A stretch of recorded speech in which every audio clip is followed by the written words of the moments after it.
Diego Giacomini desenmascara a Milei. Su política es 100% conveniencia. Gracias por estar acá en un día como hoy, un día que parece bisagra en un sentido en el reconocimiento de la bajada de la candidatura de José Luis Esper. Me gustaría pedir una reflexión tuya general, conociendo la historia como pocos desde su inicio. Una reflexión sobre la candidatura y esto que ha pasado. Todo lo que ha pasado con Esper, digamos, la relación Esper-Milei, ¿cómo concluye? Bueno, esto viene de larga data, desde mi individualidad. Hay un video dando vuelta de 12 segundos donde a Chiche Hemblum yo le explico y le digo: no me compares por favor con José Luis Esper, yo estoy en las antípodas éticas, no quiero saber nada con ese señor, no me junten, por eso no lo apoyo, no creí en su construcción, lo dejé de lado. De hecho, firmé una solicitada diciendo que le retirábamos todo apoyo, que no teníamos nada que ver. La firmamos Mariano Fernández, Lacha, Gustavo Lázari, el propio Javier Milei y yo en aquel momento. ¿Año? 2019, cuando era la candidato a presidente. De candidato a presidente. Entonces, a ver, la forma de construcción política de los dos, a mí me parece que está, desde el punto de vista ético, en las antípodas del liberalismo, porque son dos construcciones violentas, y la violencia llama más violencia en el terreno social y político. En el terreno económico conduce a pésimos resultados económicos. ¿Por qué? Porque para que haya más contratos de producción, más contratos de trabajo, más contratos de exportación, de importación, comerciales, más inversión, tiene que haber paz. Solamente con más paz hay más acción humana. Con más acción humana, más paz, hay más progreso económico, más generación de valor económico. Con violencia, desde lo que hacen política económica, simplemente le pones palos a la rueda de la economía y está condenado a terminar mal. Me gusta esta idea, me lo acabo de notar, de que para que haya inversión tiene que haber paz y por lo tanto la violencia es antiliberal. Ahora, Bastiat, congresista francés que se sentaba a la izquierda en el Parlamento, porque él era republicano, a la derecha estaban los monárquicos, los realistas, decía: donde entra el comercio, no entran las balas. Donde hay balas, no hay comercio. Y si no hay comercio, no hay prosperidad. Uno pudiera seguir que en la justicia el hecho de que haya indemnización es casualmente para que no haya violencia. O sea, que se sustituya la ley del talión del ojo por una alternativa pecuniaria. Ahora, me parece interesante compartir con la audiencia la historia, porque finalmente esto es el resultado, el epílogo de la caída de la candidatura de Esper, de unas idas y vueltas en la relación entre Milei y Esper, que de alguna manera también nos hablan de Milei. Entonces me gustaría primero empezar por aquel 2019.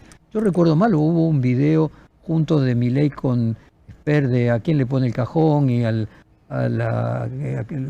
rejas a la chorra o algo por el estilo, y que hay un coro que grita viva la libertad, carajo, y que vos eras parte de ese coro. No era parte de ese coro. Yo estoy al costadito. Ajá. Y la verdad, con el diario del lunes, mirando para atrás, el espejo retrovisor, uno no está exento de cometer errores. Miro para atrás y dije: yo no debería haber estado en ese video, en aquel momento estuve. Después surge que le sacó el apoyo, la solicitada, etcétera, etcétera. O sea, pero que inicialmente Milei apoyaba la candidatura presidencial de Esper en 2019. No estoy hablando de vos, me interesa decir, sí. Vos fuiste testigo de que en realidad Milei primero, antes de decir no lo apoyamos, primero se lo apoyó. Bueno, es una relación entre ellos dos que está regida por las conveniencias cortoplacistas de cada uno, que dejan de lado, por esas conveniencias cortoplacistas de cada uno, del campo utilitario o del utilitarismo elevado a la N, las cosas profundas y éticas de lado. Son dos personas que no se quieren nada, se detestan fuertemente. Y lo digo cualquier liberal que los conoce saben que no estoy mintiendo. Siempre nos ha tenido mucha celosía intelectual, José Luis Esper, a Javier Milei y a mí. De hecho, se ha preocupado por intentar cerrarnos puertas. Estoy hablando profesionales en el campo de la economía privada, inclusive de la docencia. Nada, cosas de la vida. Yo por eso digo, yo no quiero saber nada con personas Pero así. lo interesante acá, en este caso, es tratar de hacer la trazabilidad para tratar de comprender también la psicología actual del presidente. Es decir, pues decís, nunca se quisieron, siempre se odiaron. No es que es una relación de amor-odio que va y que viene como algunas parejas. En este caso es una relación siempre de odio en el que en determinados momentos la conveniencia hacía de poner aquello de el enemigo de mi enemigo es mi amigo, para decirlo de alguna manera. Bueno, es así, lo estamos interpretando bien. Exactamente, y si uno ubica esta relación en el campo de la política institucional, que desde el plano ético es un vale todo, que lo único que importa es el resultado utilitario inmediato a obtener, uno entiende por qué han estado juntos en los últimos tiempos. Uno también comprende las idas y venidas, porque esto no hace falta, lo pueden buscar en internet. Las entrevistas de cada uno por separado hablando mal del otro, en estos últimos 3-4 años, ¿no? Vayamos al comienzo. Cuando se hace ese comercial en el que primero Milei apoya la campaña a presidente de Esper en 2019, ¿cuántos meses pasaron y qué pasó para que luego se firmara ese rechazo a la candidatura el propio Milei? Bueno, hay que recordar que en esa candidatura del 2019, que es una candidatura cuasi testimonial. Sacó 1.9, una cosa así. Exactamente. Él se asocia con ASEF. Y que ASEF de liberal no tiene absolutamente nada, está en las antípodas del liberalismo. Y a partir de ese es la gota que colma el vaso y le retiramos el apoyo en aquel momento, que creo que está escrito en la solicitada la razón, si no me falla la memoria, ya no lo recuerdo. Pero es esa. Ese es el dato que colmó el vaso. Nosotros veíamos cómo se comportaba, etcétera, etcétera, estábamos en desacuerdo en la construcción política que iba haciendo, etcétera, etcétera. Y cuando llega eso dijimos, bueno, este es el vaso que colmó, la gota que colmó el vaso. Y le sacamos. Déjame decir un pasito antes. ¿Qué lo acercó a Milei a poder hacer ese aviso primero apoyando la campaña? ¿De dónde se conocen? ¿Cómo se gestó esa asociación, aunque haya durado durante 3 o 4 meses en el 2019? Bueno, a José Luis Esper yo lo conozco como profesional hace muchos años, porque podríamos decir que hemos sido competidores, porque trabajábamos de lo mismo. Ahora, es muy interesante, ¿no? A la persona que le va bien en el ejercicio de su oficio profesional, no se mete en la política institucional. Al que le va bien, se queda donde está. Salvo que le haya ido extraordinariamente fabuloso durante décadas. Esté de vuelta. Exactamente. Primera acotación que creo que es valiosa para entender. A mí José Luis Esper me lo presenta Javier Milei. ¿Ok? Obviamente, como dije, lo conocía de siempre, ¿no? En ese comienzo que usted me pregunta, hay una ingenuidad. ¿Qué ingenuidad? De parte de Javier y mía. Yo, un economista que siempre estuvo en el campo privado, en la consultoría económica financiera, Javier se sabe dónde trabajaba, nunca habíamos ni asomado la nariz a la política institucional, porque nunca nos había interesado. Yo la asomé 1 mes y medio, 2, que vi cómo se comportaba Esper, lo que lo rodeaba a Esper, ¿no? Y saliste corriendo. Y salí corriendo. Entonces, ¿cómo lo conoce Milei Esper? Me parece que lo conoce por la actividad privada de economista, Ujú. Y ahí me lo presenta. En un momento, es más, el segundo libro que hacemos juntos, si no me falla la memoria, él le pide que haga un prefacio, un prólogo a nuestro libro y aceptó, José Luis Esper. ¿Viste? Pero Bueno, pero conociendo el contexto y conociendo a la persona, ¿qué crees que lo motivó a Milei a acercarse a Esper y a Esper a acercarse a Milei? yo creo que los dos, de diferente manera y por diferentes caminos, empezaron a andar la misma ruta, que es que la política institucional venga a los dos brindarle todas las carencias que no lograron suplir con el ejercicio de su profesión liberal. Haber puesto en términos menos elegantes. El Obtener- reconocimiento y el dinero que no obtuvieron en el ejercicio de la profesión en el mercado privado, en el ejercicio de economista en el mercado privado, ejerciendo, me gusta decirle oficio, de consultor o de economista, lo que no obtuvieron como eso, bueno, vamos a buscarlo a la política institucional. Ahora, Reconocimiento, dinero, poder. Diego, no son tantos los economistas dedicados a la actividad privada que han hecho mucho dinero. Se cuentan con los dedos de una mano. Me pregunto, hay algo más, supongo, porque no es simplemente como no conseguí en la actividad privada el dinero suficiente, porque finalmente no es una actividad tampoco que genere un dinero gigantesco, ¿no? Obviamente. Bueno, acá tengo que sentar dos patas a la respuesta. La primera pata es sorprendente todos los economistas que se ven seducidos por la política institucional. ¿Ok? Que me parece hacer un acordato término con la audiencia cuando usas la palabra institucional, nos estamos refiriendo a que política hace todo el mundo que interviene en el discurso, en la Claro, yo no. subjetividad. Hago política, pero no institucional. Exactamente. Institucionales no, es que se dedica a cumplir una función pública o a presentarse para un cargo que requiere ser votado. Exactamente. O que después es un burócrata que hace desde el Banco Central o el Ministerio de Economía política económica. Cumplir una función pública. Exacto.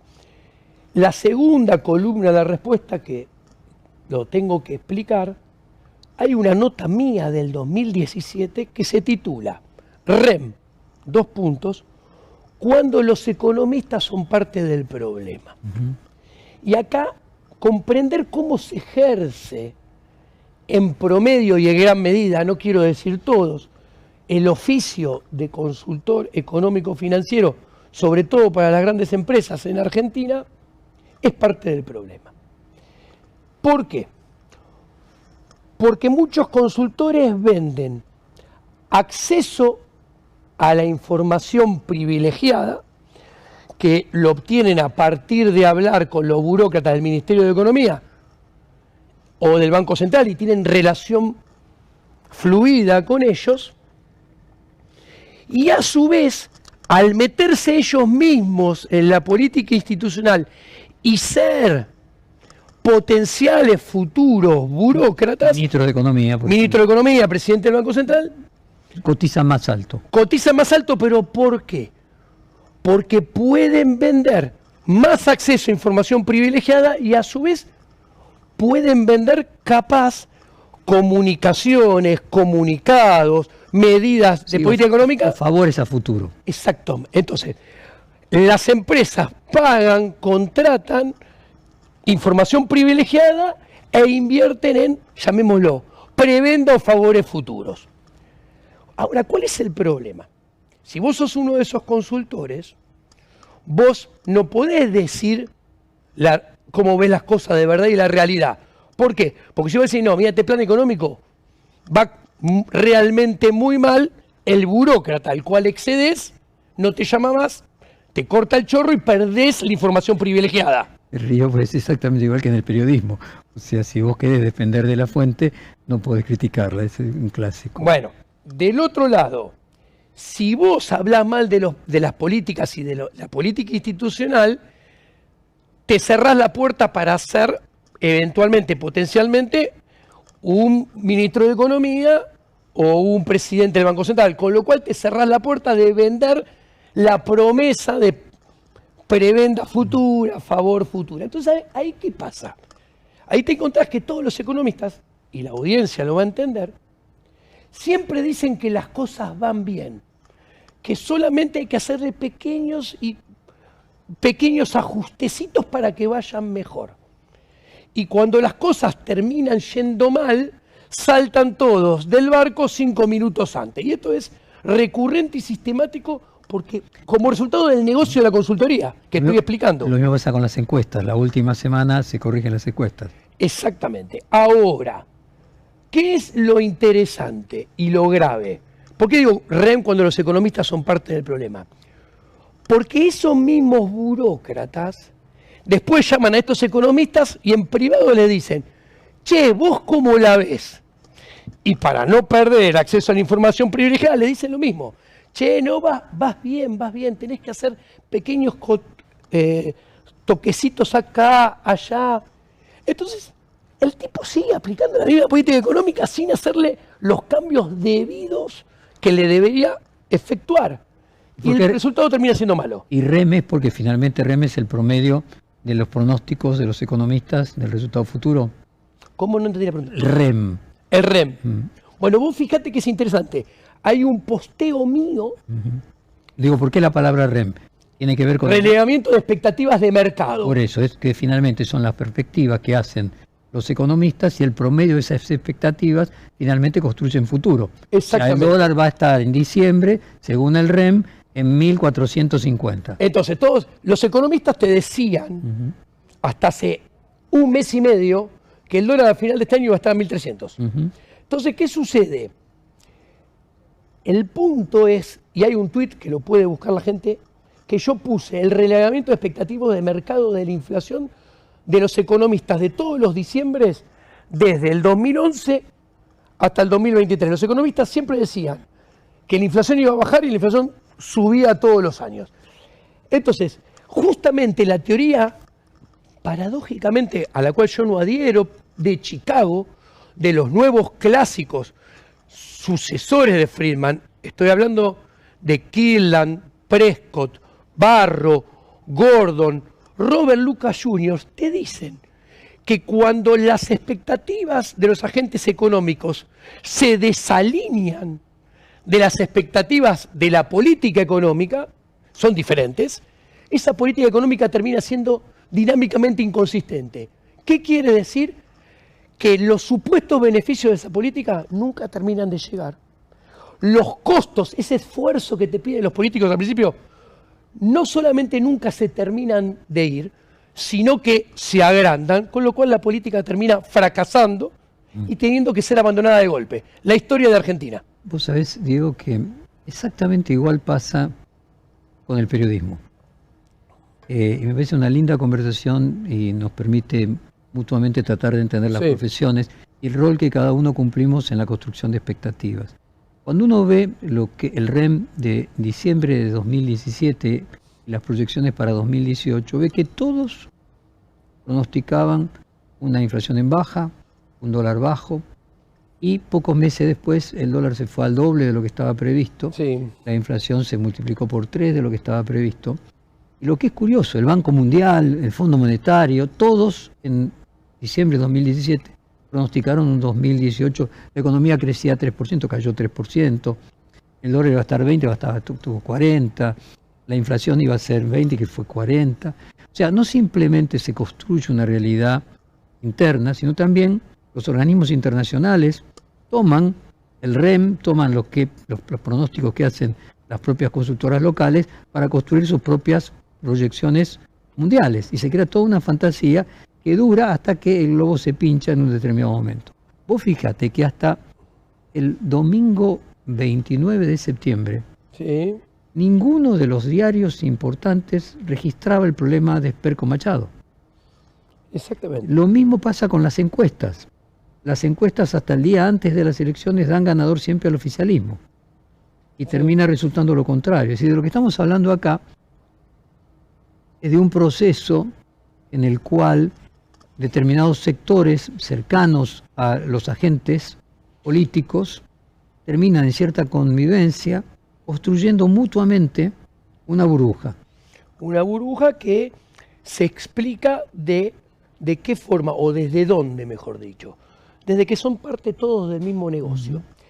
A ver, y esto lo pueden buscar. El segundo libro que yo escribo con Javier Milei, Maquinita Inflete de Valuta, tiene 2 anexos.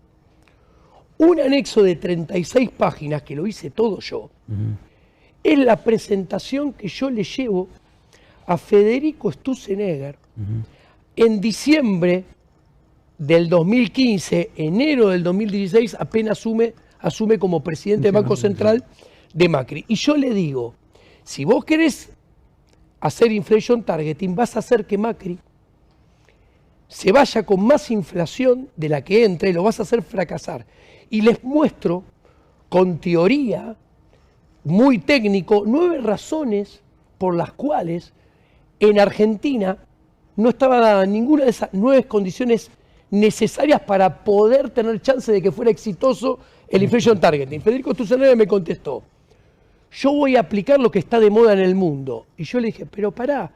Y le expliqué en la presentación, las condiciones de Argentina Son distintas. del 2015, las condiciones monetarias son las que tenía el mundo en la década del 70, después de la primera y segunda crisis del petróleo, que Volcker hizo lo que yo te estoy sugiriendo que hicieras, y el inflation targeting no existía. Justamente si el inflation targeting pudo existir, Es porque primero se solucionó con la... bueno, y él me dijo, yo no voy a hacer lo que no está de moda en el mundo. Palabras de Federico. Y está la prueba en el libro. Sí. O sea, yo fui en contramano del mercado y bueno. Ya explicamos por qué la palabra REM, Sí, que para la mayoría de la gente es un acrónimo que sí. no le dice nada. Entonces ya explicamos que no solo el REM, hay un REM periodístico y hay un REM de las encuestas. Vamos de vuelta entonces al proceso histórico. Yo supongo que el conocimiento de Esper y de Milei podría provenir porque ambos fueron economistas en el estudio de Broda, A diferente tiempo. a diferente tiempo. Yo también fui economista de estudio de Broda. Ok. A lo mejor quizás la relación también puede haber venido por allí. Es un punto de contacto. A ver, por ejemplo, es muy interesante lo que decís vos. Yo te puedo nombrar economistas que pasaron por Broda: Melconian, Santangelo, Esper, Luis Seco. Vos. Yo lo estoy diciendo por orden. Laspina, Ujú. después Javier. ¿No? Puede ser una anécdota que es algo en común. Están muy separados en el tiempo esa experiencia de cada uno, pero los dos, supuestamente, dos liberales clásicos eran, porque cuando Javier conoce a Esper en el tiempo, todavía no había incorporado muchas cosas de la filosofía política, filosofía y ética del liberalismo radical y de la escuela austríaca. Esper no sabe nada de economía austríaca, o sea, Esper nunca leyó a Mises, Esper nunca leyó a von Hayek. O sea, un neoclásico. Exacto. Y Milei era un neoclásico. Milei y Esper son dos neoclásicos Muy bien. recalcitrantes. Ahora hay una diferencia. Sí. Esper después va a trabajar en el estudio de Arriazu. Y no así Milei. No, exactamente. Y uno puede decir de que Arriazu, desde el punto de vista de la ortodoxia, es aún más ortodoxo. Y que hay una disputa entre Arriazu y Broda. Son estudios que representan perspectivas diferentes. A mí, a ver, ninguno de los dos son santo de mi devoción. A Arriazu no lo conozco, a Broda, a Miguel Ángel Broda sí, porque he trabajado con él. A mí, a nivel de formación, me parece que está más formado Broda que Arriazu. A ver, Broda tiene posgrado en Chicago, Arriazu contador, ¿ok? A nivel de estudios formales. Después hay que ver qué estudió cada uno. Minnesota, el posgrado de Arriazu es en Minnesota. Ah, ok, perfecto. Los conozco, no lo conozco a él. Ahora, lo que sí puedo decir es que Javier Milei descubre por conveniencia a Arriazu ahora en su gobierno, porque es el que valida. Por eso te marcaba la paradoja. O sea, Milei nunca trabajó con Arriazu, sí lo hizo Esper, y luego cuando llega presidente, parte de lo que él aplica está más cerca o es más validado por Arriazu. Entonces, Al cual no respetaba cuando, antes de meterse en la política, Javier no respetaba a Arriazu. Eso lo digo con conocimiento de causa. no va a ser subjetivo, pero me gustaría que vos me califiques cuánto saben de economía todas estas personas que mencionaste. Todas. Desde Milei hasta Esper, hasta Arriazu, hasta Melconian, cada uno de los que mencionaste que pasaron por el estudio Broda. A ver. ¿Quién sabe más? Broda. De todos esos que te lo nombré, para mí, el mejor consultor económico financiero que mejor practica ese oficio es Luis Seco. Comparado con Melconian, Santangelo, Broda, Arriazu. Eso es lo primero que nombro, lo primero que digo. Después, Javier Milei, realmente los últimos 4 o 5 años me desayuné, lo digo en slang, no en lunfardo, me desayuné que realmente entendió la escuela austríaca mucho menos de lo que yo pensaba que la había comprendido. Entendió muy poco. Todos los demás tienen una gran deformación intelectual de cómo hacer consultoría económica, que es culpa de Miguel Ángel Broda. Ellos hacen, y se vanaglorian de eso, de hacer consultoría económica haciendo lo dicen, hacemos la cuenta del almacenero, sumamos y restamos, después te hacen un análisis estático comparativo. Pero sí que tiene que haber un numerito. Lo que tienen que construir, lo que se vende es un pronóstico, con un numerito concreto. Y creen, ellos no usan teoría económica para hacer consultoría económica. Ellos suman, restan, multiplican, dividen y a partir de lo que les da un numerito, concluyen algo económico totalmente desligado de la teoría económica. Pasa lo mismo Y la en Estados mayoría son gente que no lee teoría económica hace décadas. ¿Y pasa lo mismo en Estados Unidos? Desconozco. ¿Por qué? Porque como se practica la consultoría económica en Argentina es única en el mundo. ¿Por qué? Porque en el único país en el mundo donde las empresas, que son las que te contratan, el mayor riesgo empresarial que enfrentan en la macroeconomía, solamente pasa acá. Que la tasa de interés pueda pasar de 30 a 100 y después caer a 50, o el tipo de cambio pase de 1000 a 1800 y después, invento un número, baje a 1300, pasa acá nada más. Que la inflación pueda pasar de 200 a 30 y de acelerarse a 80, pasa acá nada más. Comprendido esto, comprendido que tanto Javier Milei como Esper no habían logrado en la consultoría económica el reconocimiento material e inmaterial que buscaban, ambos dos empiezan a recorrer un camino similar viniendo de distintos lugares. Se convierten en competidores en determinado momento por el mismo espacio de votantes. Esto hace que en determinado momento se apoyen, en determinado momento se alejen. Me contaste 2019, contame 2021. ¿Cómo uno llama a la libertad avanza y otro avanza libertad? Bueno, esa historia yo ya no estaba con ellos, así que no la sé. Puedo hipotetizar, ¿no?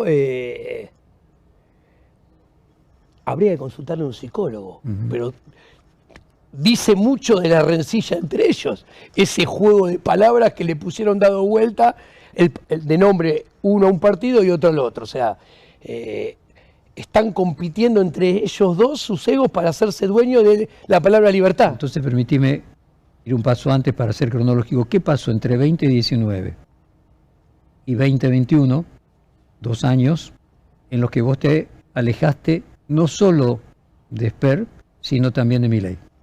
Bueno, tienen que recordar cosas muy interesantes, ¿no? Si no me falla la memoria, a final del 2020, principio de 2021, hacen campaña por la provincia de Buenos Aires 2 meses juntos y van a varios actos, como más de 30 actos, en diferentes lugares. Y enseguida se pelean. O sea, perdón. Y pasan a hablar pestes. Perdóname, nuevamente. Había hecho campaña junto en 2019 por un par de meses. Después se pelean. En 2021 nuevamente vuelven a hacer campaña juntos durante un par de meses y luego se pelean. Exacto, y hablan pestes uno de los otros en el medio. Y después, si no me falla la memoria, José Luis Esper en un momento se va al PRO, se tiran con munición pesada, gruesa. Exactamente, o sea, con Horacio Rodríguez Larreta, y pierde en 2023, pero estamos en 2021, todavía no está en el PRO. Sí. Estamos en 2021, todavía no apareció Horacio Rodríguez Larreta con ellos, aparece en el 2023. Ok, Pero yo no me acuerdo tanto. La pregunta es, ¿qué hizo que vos te separaras de Milei entre 2019 y 2023? Y 2021, perdón. En el medio estuvo la pandemia. A Javier, esto lo conté muchas veces, yo lo mando al demonio de vuelta en slang en septiembre del 2020 en la casa de los padres, porque me cuenta cómo va a construir la política económica, cómo va a construir su carrera política, qué tenía pensado, cómo veía que se iba a manejar a lo largo del tiempo, cómo iba a cambiar de alianza, ir y venir, etcétera, etcétera. Y para mí, resultó inmoral. Totalmente desalineado con la ética del liberalismo y todo lo opuesto a lo que siempre dijimos y pensamos. Muy bien. Eso que te contó en la pandemia en la casa de los padres, que tengo entendido vos también fuiste artífice de que finalmente se reconciliara con los padres en ese momento. ¿Se cumplió en la realidad? O sea, Milei finalmente llevó adelante su carrera más o menos así. Casi arriba de entre un 90 y un 100%. O sea, la tenía muy clara. Sí. ¿Podría sintetizarse a la audiencia de una manera didáctica cómo iban a cumplirse esos pasos para llegar a la presidencia? Diferentes alianzas que a medida que él iba creciendo las iba a ir descartando, o sea, cuando ya no le eran más funcionales las iba a descartar y tirar por la borda como preservativo usado, para poner una metáfora que entienda todo el mundo, y iba a construir nuevas alianzas y nuevos socios eventuales que a su vez los iba a ir cambiando en la medida que fuera creciendo. Una escalera. Sí. Pero ese usar a los demás, ¿planteaba alguna idea de tono político, es decir, un acercamiento al centro para luego volver a la derecha? ¿Tenía alguna lógica más allá de lo funcional de que, bueno... No, era 100% funcional. 100% pensado en qué me conviene más para sacar medio voto más. Listo. Y si eso implica juntarme con gente que no sabe ni siquiera qué es el liberalismo, que es mucho más que la economía, es una filosofía, una cosmovisión del ser humano, no importa. Bueno, ahora llegamos al presente. Sí. La economía que lleva adelante Javier Milei con el ministro Caputo, del que vos has sido crítico varias veces. Sí. ¿Era lo que él tenía planificado aquella vez en la casa de los padres o llevó adelante cumplió el plan 90 y pico % del punto de vista político, pero no del punto de vista económico? ¿O ya tenía claro en aquel momento de que las ideas libertarias no eran aplicables a la Argentina por parte de él? Mira, concretamente vamos al grano. El plan económico es de Javier Gerardo Milei. El plan económico es dinámicamente inconsistente, que ya expliqué lo que quiere decir, o sea que va a terminar fracasando, en lo cambiario, en lo monetario y en lo fiscal. Y el autor es el Poder Ejecutivo Nacional, el autor intelectual. O sea, no es Caputo, es Milei. No, es Milei. Y es más, para mí, acá lo veo de afuera, tengo información de hablar con gente ligada a la profesión, hay una división de trabajo. A ver, por ejemplo, el Poder Ejecutivo Nacional cimienta los lineamientos del plan económico, o sea, vamos a utilizar el tipo de cambio como ancla antiinflacionaria. Vamos a bajar la inflación sosteniendo artificialmente el tipo de cambio bajo.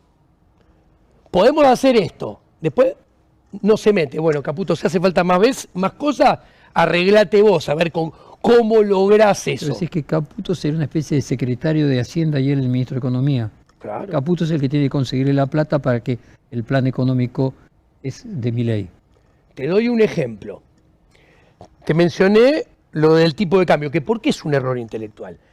A ver, Argentina es casi el único país que masivamente los argentinos ahorramos en dólares. En todos los otros países ahorran en la moneda que emite el Banco Central. Eso al tipo de cambio de hoy te genera, redondeando, un exceso de demanda de 60.000 millones de dólares anualizado, los números de hoy, por motivo ahorro. Después, a este tipo de cambio, hay otro demanda que los otros países no tienen. Los otros países emiten generalmente deuda en su moneda, en cambio Argentina no, tiene deuda en dólares, gran parte. Entonces, el Estado demanda también dólares como ningún otro Estado. Entonces, tenés dos excesos de demanda que hacen que el dólar sea escaso. Lo estoy explicando muy sencillo. Si el dólar está condenado a ser escaso en Argentina, ¿qué pasa con el precio de un bien escaso? Sube. Tiende a subir. Entonces, si más temprano que tarde, por ser escaso estructuralmente, el dólar tiende a subir, el ancla cambiaria se desvanece porque sube el tipo de cambio y la inflación más temprano o más tarde se vuelve a acelerar. La historia de Argentina de todas las últimas décadas. Por eso es un error intelectual. Segundo, la política monetaria también es de Javier Milei. La política monetaria que dice emisión cero, que habla todo el tiempo de excedente monetario, que no tiene que salir ni un peso a la calle, es de Javier Milei. También, no es de Caputo. Javier Milei, si ustedes lo escuchan y van para atrás en las entrevistas, habla del money overhang, exceso de oferta de money, dinero, hace 8 años. Ahora, ¿cuál es el problema? Primer problema, que mentira que hay emisión cero. Todos los agregados monetarios le ganan por goleada a la inflación desde la conferencia de Bausili y Caputo del 28 de junio del 2024. Habrás escuchado que ayer dijo que la idea de desarmar las LEFI fue de él y no de Caputo. Lo dijo el mismo Milei ayer. Había todas versiones que Caputo decía que no había sido de él, que él no lo quería hacer, y bueno, ayer lo confirmó. Yo acá en Perfil lo he comentado porque yo cuando lo criticaba en las notas, acá y en otros medios, de su socialismo monetario, para la escuela austríaca no hay nada peor que manejar la tasa de interés a dedo. Y yo le decía socialismo monetario. Me comentaron que estaba loco por eso. Y él desarma las LEFI, Javier Milei, porque con las LEFI se manejaba la tasa de interés. Y él las desarma para dejar de manejar la tasa de interés. Ni Furiase, ni Bausili, ni Caputo estaban de acuerdo. Se tienen que comer el sapo. Y le dicen, se desarma la LEFI. ¿Cómo la desarma? Problema de ustedes. Ahí está la división de trabajo. Nos queda un minuto de programa y me gustaría que pudieras hacer una síntesis a la audiencia. Ahora sí, como consultor económico, ¿cómo termina esto? A ver, acá el problema es el plan económico. El plan económico debería cambiar en lo cambiario, en lo monetario, en lo fiscal, porque en lo monetario es discrecional, no hay reglas. Un día manejo cantidades, un día manejo precios, tasa de interés. Debería. Mi pregunta es, ¿qué crees que va a pasar? Javier Milei nunca en su vida ha reconocido ningún error en ningún campo. Él prefiere encontrar culpables afuera, crear teorías conspirativas que todos van contra él. O sea, no va a cambiar. Exactamente. ¿Y cómo termina? Y es grave porque el plan económico va a fracasar y la realidad se va a terminar imponiendo. ¿Qué quiere decir esto? Que los valores, Argentina va a terminar yendo a un tipo de cambio real más alto, que está más alineado con la productividad del capital instalado en Argentina y con la productividad del trabajo argentina. La inflación no se la va a terminar venciendo, sino que la inflación va a volver a subir en algún momento. Obviamente, ni el dólar ni la inflación podemos saber a dónde. ¿Por qué? porque el mercado dinámico depende hasta de nuestro propio comportamiento. ¿Qué hacemos con nuestros propios pesos? ¿Qué hacemos con los dólares? Pero todo pinta que los objetivos del plan económico de Javier Milei en todos los ámbitos no van a ser alcanzados. Y a ver si entiendo, él va a preferir fracasar como presidente manteniéndose con su teoría económica. Y si puede construir un discurso de victimario y echar culpas, no va a dudar en hacerlo. Vos fijate que le echa la culpa a la política. Y es muy cómico, porque se contradice, dice, yo soy presidente, yo tengo que hacer política económica. Viste que se ríe de los liberales como yo. Digo, si tenés que hacer política económica, son parte de la regla de juego, la política en la política económica. Pensar que si vos tu ajuste cruel fue contra 7 millones de jubilados, contra discapacitados, contra estudiantes, pensar que No va a tener la consecuencias. oposición no va a ir a pescar esos votos que están enojados con vos, es que vivís en Narnia, vivís fuera de la realidad, o peor aún, no entendés las reglas del juego que quisiste jugar. Lo cual es más grave todavía. ¿Por qué? Porque el liberalismo moderno, el que yo le expliqué, explica conscientemente que el gasto público es la esencia de este sistema de gobierno. Las elecciones se ganan con gasto público y se pierden con impuestos, con lo cual el equilibrio fiscal o el superávit fiscal solamente puede ser transitorio, porque el déficit fiscal es la regla de este sistema de gobierno. Entonces, si vos no entendés que el déficit es la regla de este sistema de gobierno y construís tu plan económico yendo contra la esencia de este sistema de gobierno, en realidad, desde el vamos, estás condenando a tu plan económico en el mediano y largo plazo al fracaso, porque estás yendo contra los fundamentos del sistema del cual vos sos cabeza. El plan de la política económica. Gracias por ver el video hasta el final. Nos ayuda mucho que se suscriban al canal, le den like y lo compartan. Un abrazo y nos vemos en el próximo.